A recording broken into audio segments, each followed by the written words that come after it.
Salut les amis, j'espère que vous allez très bien. Bienvenue dans cette nouvelle vidéo sur les logiciels Archicad. Aujourd'hui, nous allons voir très rapidement comment faire comment créer plutôt un terrain à 3 dimensions et bien sûr avec comment faire les coupes de niveau aussi sur les logiciels Archicad. Parce que généralement, dans la plupart des projets que les gens font, ils mettent toujours des terrains plans alors que dans la réalité, on n'a pas que des terrains plans, on a des terrains avec qui ont des points qui ont des différents niveaux. C'est ce qu'on va essayer de voir dans cette vidéo. Et puis, quand vous faites ça dans vos projets, ça donne un aspect réaliste, quelque chose de réel. Quand vous présentez ça à votre patron, ça donne quelque chose d'un peu plus réel. Ouais. Mais alors, les courbes de niveau, ce sont les données que vous pouvez avoir chez les topographes. Une fois que vous avez les données, vous n'avez qu'à les introduire sur le logiciel Archicad pour avoir la représentation du terrain sur votre logiciel. Et puis voilà, ça donne, comme je l'ai dit au début, ça donne un aspect réaliste à votre projet. Alors, avant de continuer, je vous invite à vous abonner à notre chaîne et activer la cloche de notification pour ne pas rater nos prochaines publications. Alors, sans plus tarder, nous allons commencer. C'est parti. Alors, on va créer un nouveau projet, revenir sur fichier, nouveau projet. On va faire nouveau. On ne va pas enregistrer celui-là. Voilà, on attend. OK, on va quitter, on va échapper. Alors, une fois que vous êtes là, on va aller paramétrer les unités de travail. On va travailler à mètres, bien sûr. On va faire OK. Alors, pour commencer, vous avez les délimitations, toutes les délimitations de votre terrain, les terrains sur lesquels vous voulez construire. On va venir dans l'outil Assure, sur Document. On va prendre Assure. Et puis, on suppose que notre terrain, il est celui-là. Il a cette forme-là. On va supposer qu'il est comme ça, qu'il vient jusqu'ici, qu'il monte là, et puis, voilà, il fait ça. On suppose que ça, c'est les contours de notre terrain. On commence par l'outil Assure. Une fois que cela est fait, nous revenons sur les dessins, on va échapper, et puis nous prenons l'outil maillage. L'outil maillage, ici, on va définir la hauteur, on va laisser à 4 mètres pour le moment, et puis nous allons tout simplement faire le contour de notre parcelle. Alors, on va venir ici, on va cliquer là-bas, on va aller ici, là-bas, un autre point là-bas, également, et là, on ferme les polygones. Alors, une fois que cela est fait, si nous venons visualiser en 3D, nous avons ça. Seulement, le problème, c'est que pour le moment, pour l'instant, nous avons un terrain 100% plan. Ce qui est dans la réalité n'existe presque jamais. Vous n'aurez jamais un terrain comme ça. À moins qu'il soit qu'on ait effectué des travaux, des mises à niveau sur les terrains. Sinon, vous n'avez jamais de terrain à 100% plan où tous les points ont le même niveau. Alors, ce que nous allons faire maintenant, nous allons tout simplement créer les courbes de niveau. Alors, ici, pour cette application, nous n'avons pas de données d'un topographe, mais nous allons essayer de vous montrer comment on fait. Alors, pour créer les courbes de niveau, vous venez sur documentation toujours, on va prendre l'outil spline. Prenez l'outil spline. Alors, il y a plusieurs manières de les définir. Nous, on va utiliser la première.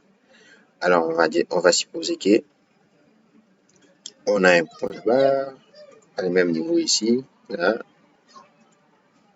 là et là. Puis, on va faire clic droit, OK. Et puis, là, on a un point ici au milieu qui fait ça. On a une forme de cercle, comme ça, et là, sur les mêmes niveaux. Et puis, on va faire un autre ici. Ici, ça va comme ça. Et puis, ça s'arrête là, par exemple. Clic droit, OK. On va prolonger celui-là. On clique sur la ligne. On vient sur le bout. Et puis,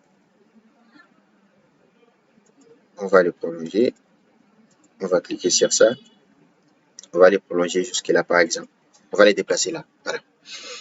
Supposer que c'est ça. Pour le moment, les lignes que nous venons de créer ne sont pas encore considérées par les logiciels comme étant les courbes de niveau. ce que nous allons faire, nous allons demander au logiciel de les considérer comme tels. Alors, avant de faire ça, on va d'abord supprimer la partie qui dépasse. Vous faites la touche CTRL, vous cliquez ici. Alors, ici, bon, c'est bon, c'est bon. Alors, pour que les logiciels considèrent les lignes que nous venons de créer comme des lignes de construction, qu'est-ce que nous allons faire? On va sélectionner notre maillage et on va venir sur dessin, on va cliquer sur maillage et puis qu'est-ce que vous allez faire maintenant?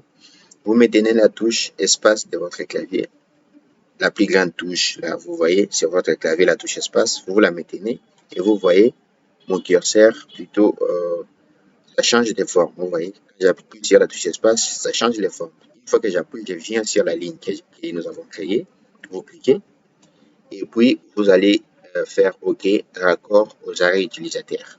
Voilà, on va faire OK, vous voyez directement la ligne elle est raccordée à notre terrain. On va faire la même chose ici, on maintient toujours la touche espace de notre clavier, on va cliquer sur cette courbe là, on va faire OK. De la même manière, on maintient toujours la touche contrôle, la touche plutôt, pardon, espace de notre clavier. On vient sur la ligne, sur la courbe de niveau. On dit cette ligne aussi. On va faire OK. Voilà, c'est fait. Maintenant, si nous revenons en 3D, vous voyez, nos lignes, nos courbes de niveau ont été bel et bien définies dans notre projet. Alors, qu'est-ce que nous allons faire maintenant? Tout ce qu'il nous reste à faire, c'est introduire les différentes valeurs des niveaux de chaque ligne, de chaque courbe plutôt. Alors, pour ce faire, on revient toujours sur la vie en plan. On va cliquer sur notre tâche, pardon, ici. On clique pour sélectionner notre maillage. Vous venez, vous cliquez encore sur maillage. Vous venez, vous choisissez un des points. Par exemple, nous voulons éditer les niveaux de cette courbe-là. On va cliquer sur un des points. Vous voyez cette boîte qui apparaît. On va cliquer sur déplacement vertical du point du maillage. On va cliquer là. Et puis là, vous allez cocher appliquer à tous. Parce que si vous ne cochez pas, c'est les seuls points sur lesquels vous avez cliqué qui va subir ces déplacements. Mais si vous cochez appliquer à tous, c'est toute la courbe, c'est tous les points de la courbe qui vont subir ces déplacements-là. Alors, on va les déplacer comme ça des 1,50 m par exemple. On va faire OK. Voilà. Celle-là des milliers, les points du milieu, la courbe du milieu, on va la déplacer de 0,50 vers le haut, bien sûr. Toujours appliquer à tous. OK. Et la courbe de la fin, on va les déplacer par exemple de 1 mètre. 1 mètre, toujours vers le haut. Voilà. OK. Si nous revenons en 3D, on voit ce que nous obtenons. Vous voyez, on a à peu près quelque chose de réaliste avec la différenciation des niveaux, avec des dénivellations. Voilà. Alors, si par exemple, nous voulons que ces points-là, ou par exemple ces points-là et ces points-là soient au même niveau que cette courbe ici, nous allons revenir ici. Alors, si nous voulons que ces points-là, on va cliquer sur les... Vous cliquez sur votre maillage, on vient sur clic sur maillage, on vient sur les points-là, on veut les monter par exemple de 1,50 m, je pense, 1,50 m. Cette fois, on ne va pas appliquer à tous parce qu'il s'agit justement des seuls points que nous voulons faire monter.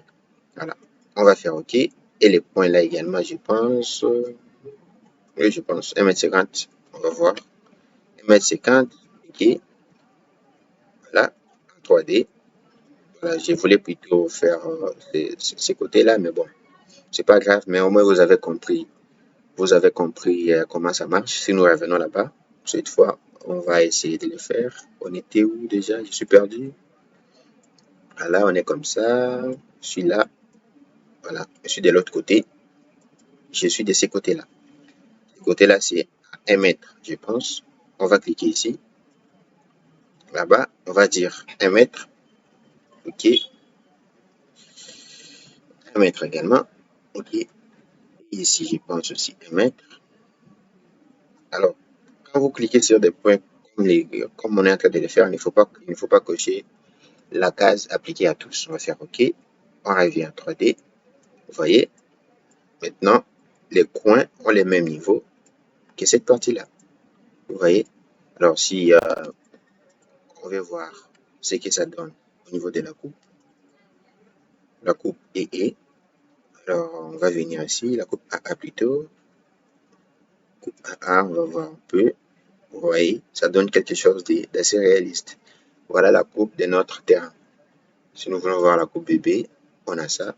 Vous voyez, c'est vraiment réaliste en fait. C'est vraiment très pratique et puis ça vous aide quand vous faites votre projet qu'il soit un peu plus réel. Voilà.